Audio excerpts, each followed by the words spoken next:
a fish arrow, and this is some of the equipment that you're going to need. You're going to have a solid fiberglass shaft. We talked about that in last week's tip. You'll need you a fish point arrow. Then you'll need the safety slide and the stop. You'll need an appropriate pounded string. This just happens to be 200-pound flashlight string. Some of the tools you need, you'll need a cordless drill or a drill press so you can fix the fish point to the fiberglass shaft, and an epoxy. In this case, we're going to use goat tough.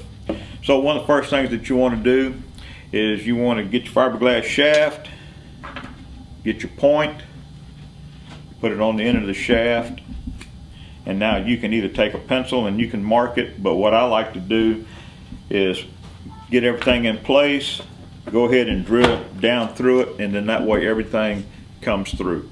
And I've already pre-drilled this one, but that way the hole goes straight through.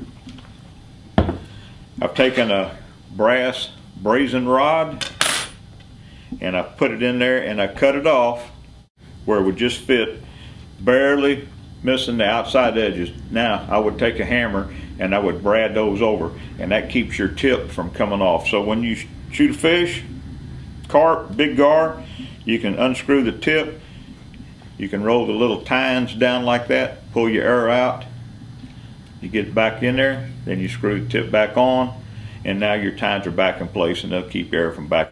You got your bare shaft, then you have your safety slide, and it goes on one way. It's kind of horseshoe shaped, has two little hooks.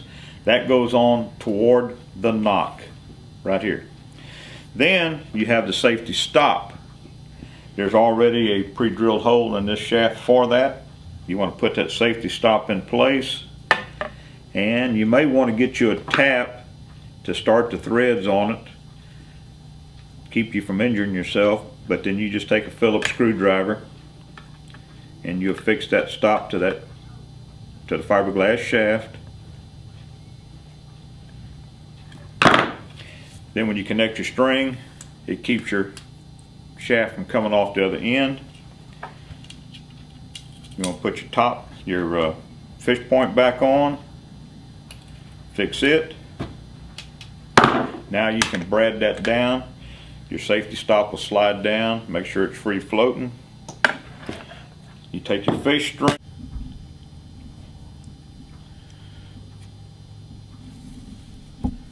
come around the back side, go through that hole. There's that little groove. It's tied in. The string is going to fit in this groove as it comes back. You take and make a little loop in your string, put the end in, go around the string, come back over and through. Then when you fix it to your arrow, you want a little slack to where the string will hang down, and then when you shoot, your arrow is going to go that way, your safety slide is going to come back, and then you can retrieve your arrow every time. Simple process, but we make sure that we brad ours so we don't lose our points. That's a simple way to make a fish arrow. I'm Dave Lenning. That's your tip of the week, and we'll have you pumping blue.